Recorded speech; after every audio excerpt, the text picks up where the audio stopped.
Election in the cities.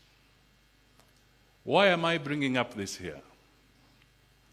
I'm bringing this up here because for any nation to attract investment, it must have an efficient, reliable, dedicated, educated, and competent public service.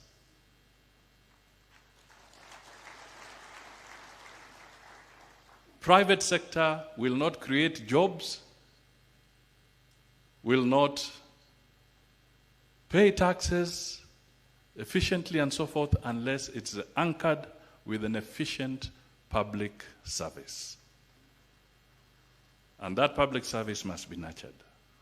So as we are here today, and this should be taken very significantly, that the President is affirming that to him it is time for business and nothing else.